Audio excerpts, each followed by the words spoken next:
Decía Virginia Guinda, empresaria, que sabéis que se presentó a las elecciones de la COE, que la imagen que se tiene del empresario, de los empresarios, es muy injusta porque la gran mayoría de nosotros somos trabajadores. Lo dijo en El País el 13 de noviembre de 2022. El 27 de noviembre, cuando más altos y álgidos estaban los ataques de Podemos al empresario Juan Roig, donde le llamaban de todo, incluso capitalista despiadado, Antonio Garamendi decía que la COE respondía con que los empresarios merecemos un respeto. No vamos a entrar, no quiero entrar aquí en datos estadísticos sobre la opinión que tienen la ciudadanía de los empresarios. Lo que sí que tengo claro es que empresario es un término que está estigmatizado. Hay algunos políticos que se aprovechan y que nos fríen con sus ataques sin tener en cuenta algo vital. El 98% de los empresarios de este país somos trabajadores humildes, que vivimos en el barrio o incluso donde hemos nacido, donde nos hemos crecido. Ese barrio que decían se llamaba uno de los fundadores de Podemos y que luego tardó muy poco en cambiar de barrio y de vida y olvidarse de él. Y siguiendo con estos malditos empresarios, estos capitalistas despiadados, decir que son los que arriesgan su patrimonio, que son los que dan trabajo a 20 millones de personas en este país, que por supuesto estos 20 millones de trabajadores hacen posible que esas empresas funcionen. Cada uno tiene que hacer su papel, cada uno lo tiene que hacer en su función y cada uno lo tiene que hacer en sus riesgos. Pero nuestra obligación, tanto como empresarios como representantes de ellos, como las personas que le llevamos las cuentas, es que no podemos aceptar que se ponga en solfa ni en cuestión a este colectivo. Yo creo que a ninguno, pero por supuesto al colectivo de empresarios menos, entre otras cosas porque nosotros somos empresarios. Es verdad que ni todos los trabajadores son buenos, ni todos los trabajadores son malos, ni todos los empresarios son buenos, ni todos los empresarios son malos. Y así lo podríamos hacer todo y con cada una de los oficios que hay en el país. No todos los empresarios son explotadores, alguno seguro que lo hay. Pero el colectivo, por el hecho de que haya granos negros, no merece que le califiquen de esa forma. No se puede permitir en ningún momento que se trate despectivamente y de esa forma a un colectivo tan importante y que ayuda a que suba la economía del país. Dentro de ese 98% de empresarios de los que hemos hablado, pues tenemos una gran mayoría que lo que tienen son pequeños o muy pequeños negocios. Unos están solos y no por eso se deja de ser empresario. Otros tienen 1, 2, 3, 4 empleados. La mayoría.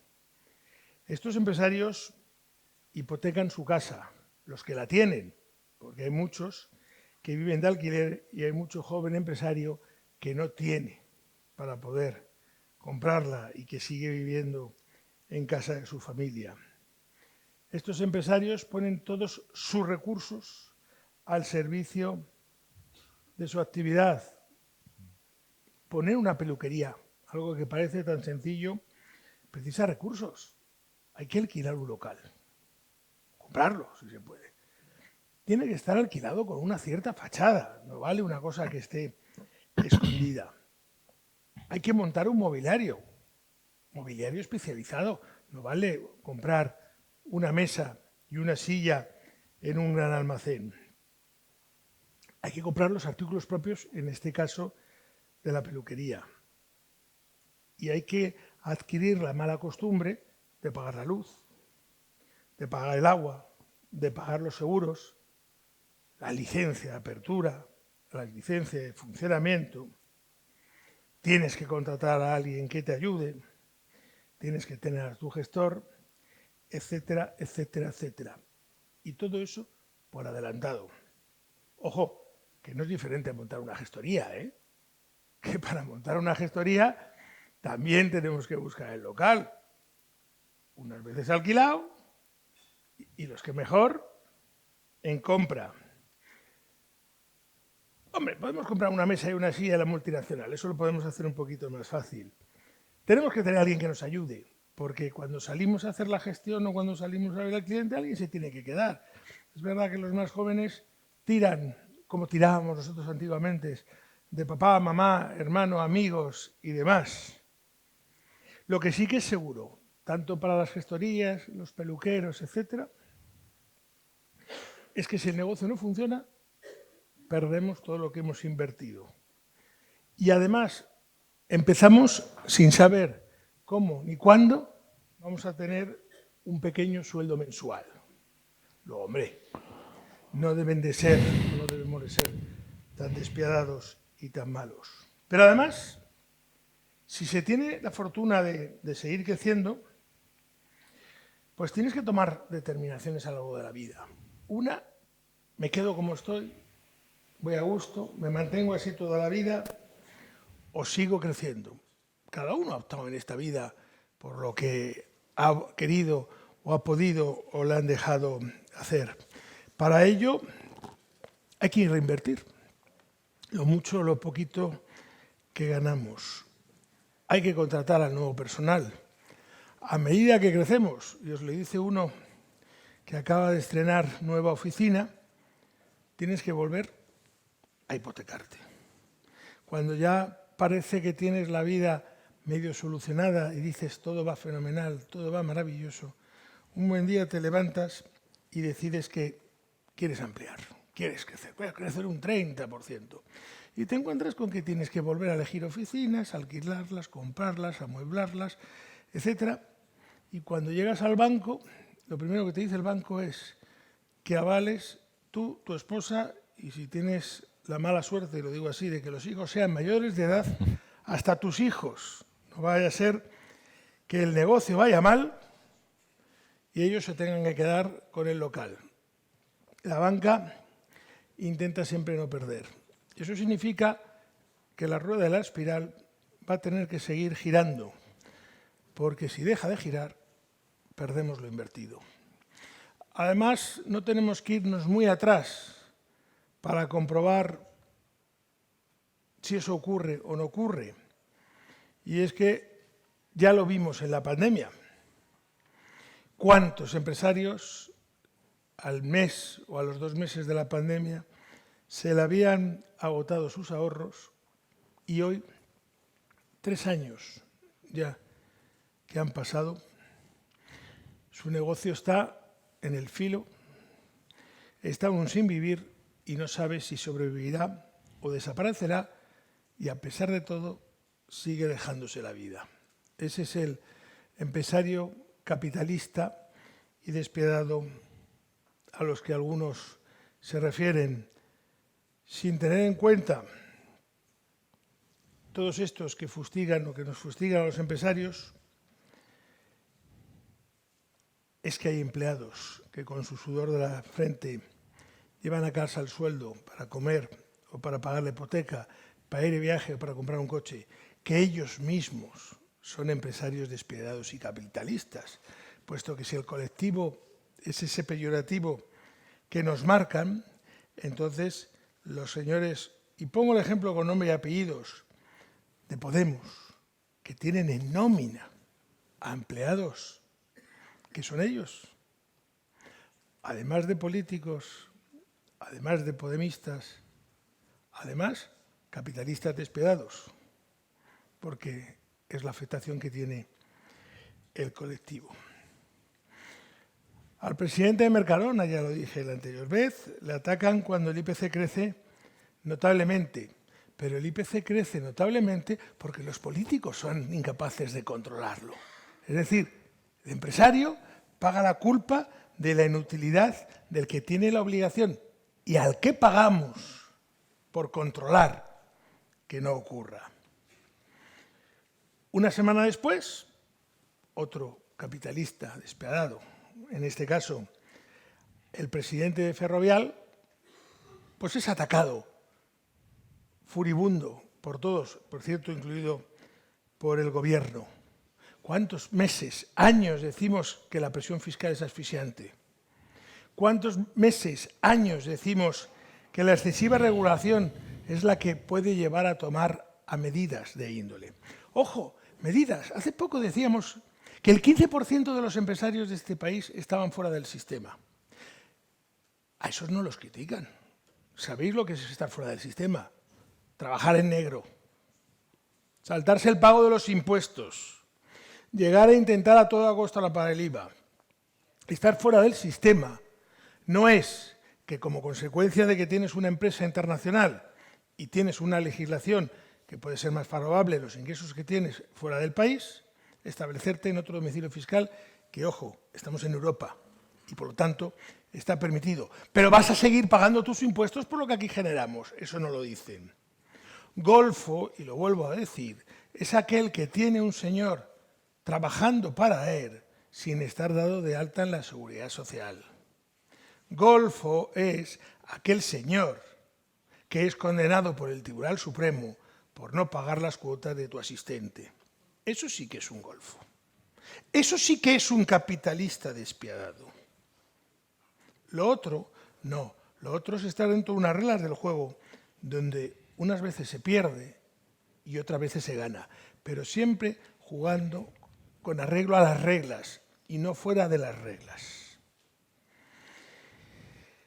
El 20 de abril, 5 días, nos publicaba un artículo que dice: España se encamina al 500.000 de leyes en democracia y ahoga a las empresas en normativa.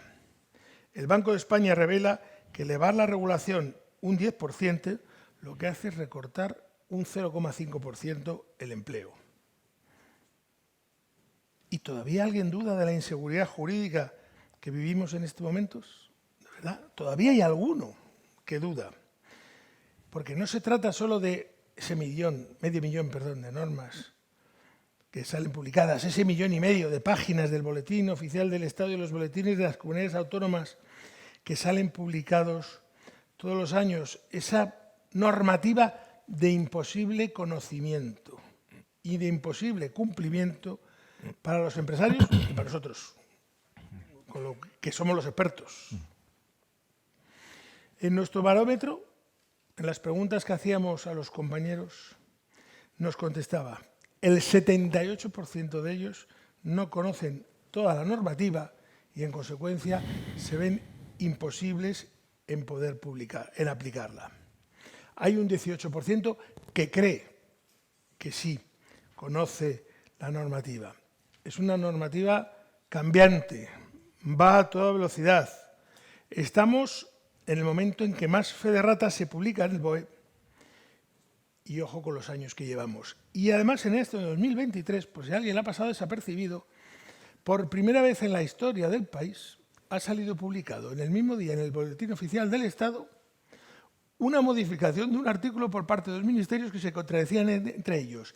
Y estamos en este momento, porque creo que todavía no se ha cambiado, con una normativa regulada de dos formas diferentes, sin prioridad de una sobre otra, porque como salieron publicadas el mismo día, las dos tienen validez. Vamos a tener que hacer ya, como en algunos deportes, que es que la primera que ha salido, la que esté en la primera página, es la que pierde contra la siguiente, porque al estar en la segunda página se supone que es posterior a la primera, porque es la única interpretación que ya nos cabe de dar cuál de esos artículos es el que vale.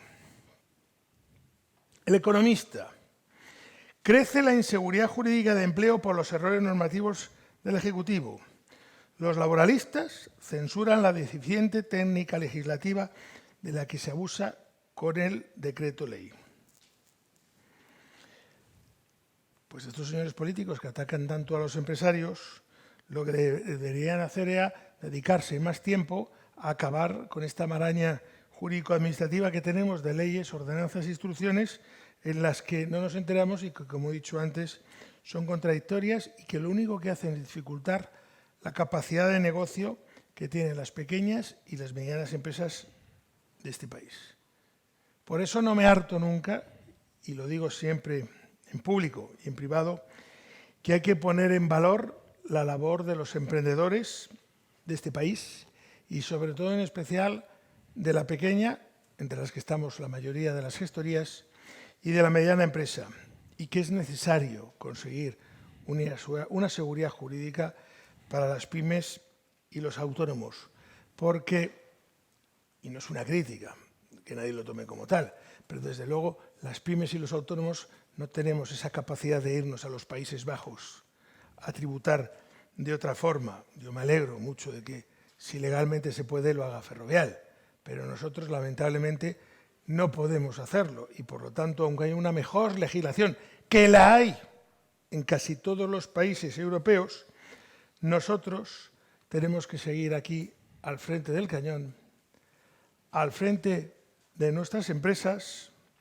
y haciendo lo que buenamente sabemos. Primero, levantarnos casi todos a las 6 de la mañana. Iba a decir Enrique, no, que Enrique tiene cara de haberse levantado más tarde. Pero 6:30. Acostarnos a las tantas. Enrique sí, Enrique se acuesta más tarde. Y sobre todo intentar sacar a las empresas adelante, que le llevamos haciendo toda la vida. No solo estos 90 años que cumplimos en la denominación de gestores administrativos por nuestro 90 aniversario, sino desde el siglo XV que datamos como entonces solicitadores, luego agentes de negocios, etcétera, etcétera. Y ayudando a esas 700.000 empresas que todavía se encuentran en apuros y que no reciben la ayuda adecuada. Este homenaje que queremos hacer a los empresarios, que en esta legislatura se ha convertido en ser el chivo expiatorio de los políticos populistas, y ojo, y alguno que dice ser no populista pero que acaba siéndolo, que acusa de generar riqueza a quien lo único que hace es esforzarse y trabajar todos los días para que su familia, que son sus empleados, se lleven algo de comer a casa, que arriesgan, como he dicho al principio, su capital y que se les acusa de ser causantes de los problemas que tienen los ciudadanos. Sin embargo, problemas que los que estamos aquí sabemos que se generan con esas decisiones que toman algunos políticos, decisiones tribuneras y de soluciones fáciles y que deberían de hacerse de otra forma para problemas complejos. Y acabar rindiendo el homenaje, por supuesto, modesto homenaje, pero tengo que hacerlo mío propio, al ICOGAN, al Ilustre Colegio Oficial de Gestores Administrativos de Madrid, por intentar hacer todas estas jornadas, para ilustrarnos, para que se pongan de manifiestos y contando con varios expertos en la materia. A Paco Maruenda, que cuando llegue le presentaremos, mientras tanto le vamos a dejar castigado sin presentar. A un empresario de éxito que tenemos aquí, Ángel Alberich. A nuestro faro de Moscú, Andrés Medina, que le tenemos por ahí detrás de pie. Al secretario de Recursos y Estudios de la Unión General de Trabajadores. El decano de Económicas de la Universidad de CEU San Pablo. Al secretario general de la Cámara de Comercio de España. Y como he visto llegar a mi amigo Juan Iranzo, que es fiel seguidor de nosotros, pues también a él, como a todos muchos vosotros que estáis aquí, que nadie se sienta mal si no le nombro. Normalmente nombro a los que me caen mal, no a los que me caen bien. Bueno, yo estoy seguro que hoy vamos a aprender mucho de todos vosotros, de todos los ponentes. Los que estuvisteis en el primero de los encuentros, además sabéis que no buscamos solo el conocimiento, sino que también buscamos el networking.